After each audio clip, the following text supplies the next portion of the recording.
Welcome to Luca and Miguel. Enjoy the video. You start by making sure your iPhone 13 is updated and ready. Update to the latest iOS, sign into your Apple ID, and free up about 500 MB of storage so the installer can run. Once done, enable App Store downloads, location, and notifications. These let Genmoji access camera and stickers.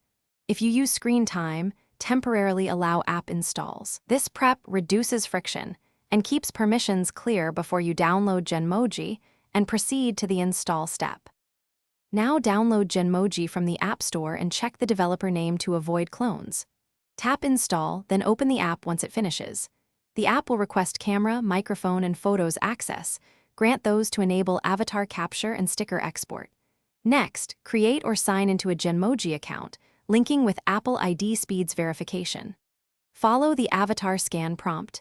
Center your face, do a slow turn, and capture expressions. These steps register your unique emoji set and generate stickers for messages. Finish by integrating Genmoji into iOS. Go to Settings, General, Keyboard, then add the Genmoji keyboard and enable full access if required to paste stickers.